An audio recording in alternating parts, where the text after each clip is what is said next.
The Washington Commanders are leading the division and are taking the NFL by storm. The Commanders didn't score on every possession on Sunday like they have the last two games, but they came pretty close again. Jayden Daniels accounted for 2 touchdowns, 1 passing and 1 rushing, to lead the Commanders to a dominant 42-14 victory over the Cardinals in Arizona. This marks the Commanders' 3rd consecutive win, securing their spot atop of the NFC East heading into Week 5. The Commanders opened the game with touchdowns on their first 2 drives, extending their scoring streak to 16 straight possessions. However, an interception and a punt briefly interrupted their offensive rhythm. A field goal before halftime sparked a string of 5 more scoring drives, allowing the Commanders to comfortably coast to victory in the desert. Those 5 scoring drives were the team's final offensive possessions, giving them a chance to extend their streak even further next week. Daniels was highly efficient, completing 26 of 30 passes for 233 yards, while adding 47 yards on the ground with 8 carries. Brian Robinson rushed 20 times for 83 yards, and Jeremy McNichols contributed 68 yards on 8 carries, with both players finding the end zone. The Commanders' ground game overwhelmed Arizona's defense, marking the 2nd time in 3 weeks that they've rushed for over 200 yards, a warning sign for any defenses not yet preparing for Daniels and his offensive unit. The Cardinals did start strong, with Kyler Murray connecting on a touchdown pass to Marvin Harrison Jr. on their opening drive. However, the Commanders' defense tightened up, forcing 4 punts and a turnover on downs over the next 5 possessions. A late 3rd quarter touchdown run by James Conner gave Arizona brief hope of a comeback, but Daniels responded with a touchdown pass to Terry McLaurin. On the Cardinals' next drive, wide receiver Michael Wilson fumbled, effectively ending any chance of a rally. Some of Washington's defensive issues persisted, as James Conner rushed for 104 yards and a touchdown on 18 carries, but many of the struggles that had plagued the unit were less of a factor against the Cardinals. Kyler Murray was kept in check, held to just 1 rushing attempt for 3 yards, while Marvin Harrison Jr. led his team with 45 receiving yards. Though only one of his catches went for more than 10 yards, Murray was also sacked 4 times, marking a season high for the Commanders' defense.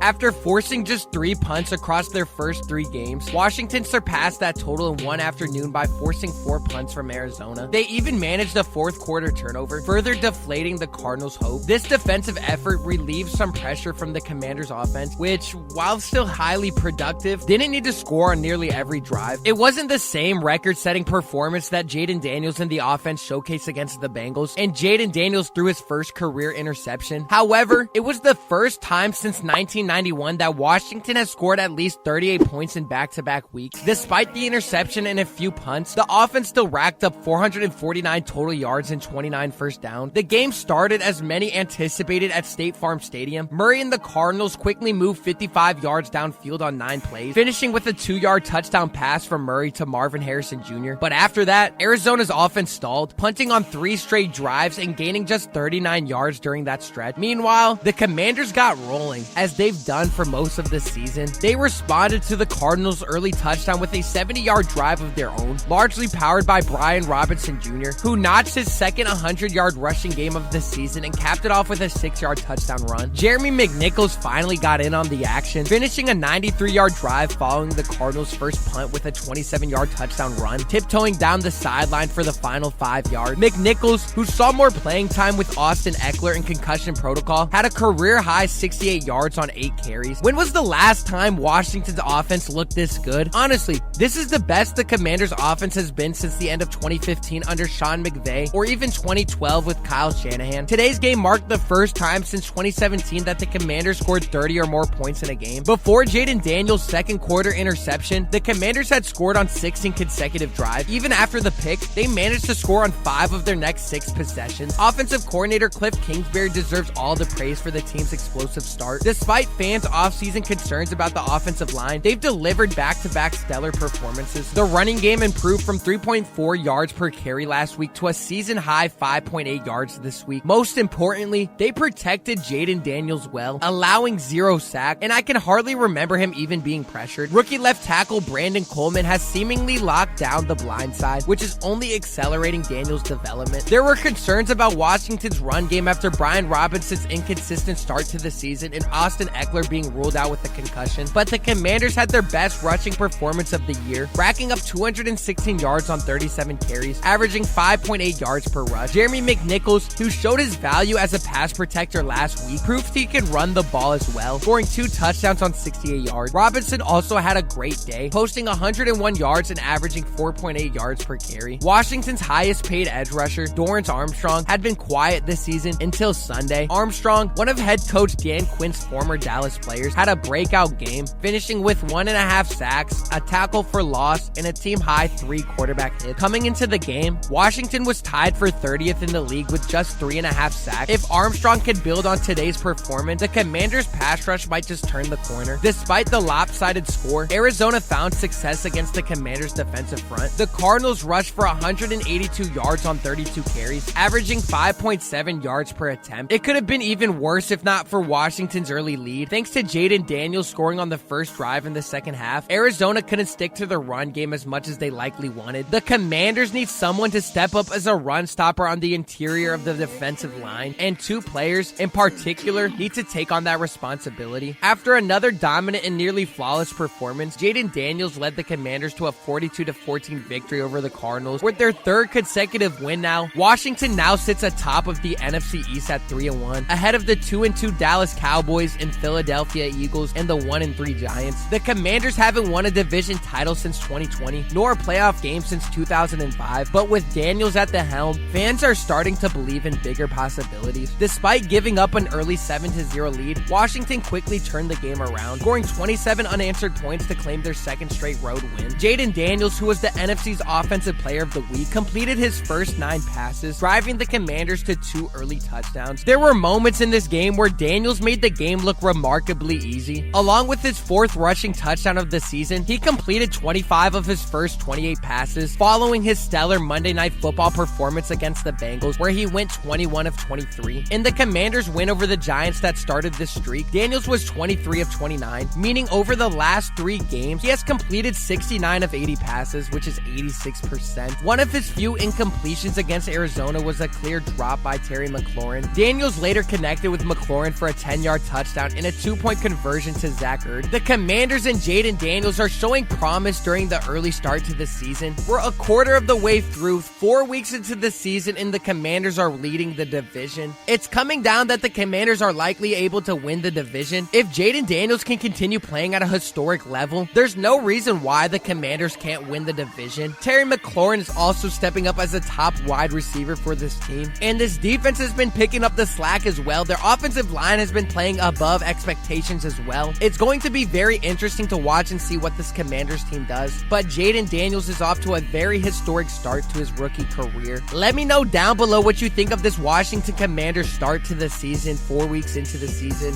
If you made it this far and you haven't already, make sure you go down below and you subscribe and you turn the notification bell on so you never miss a Commanders video or any video at all. Comment down below what you're looking forward to for the game next week and what you thought of the game this week. Leave a like as well. I greatly do appreciate it, and I'll see y'all in the next one.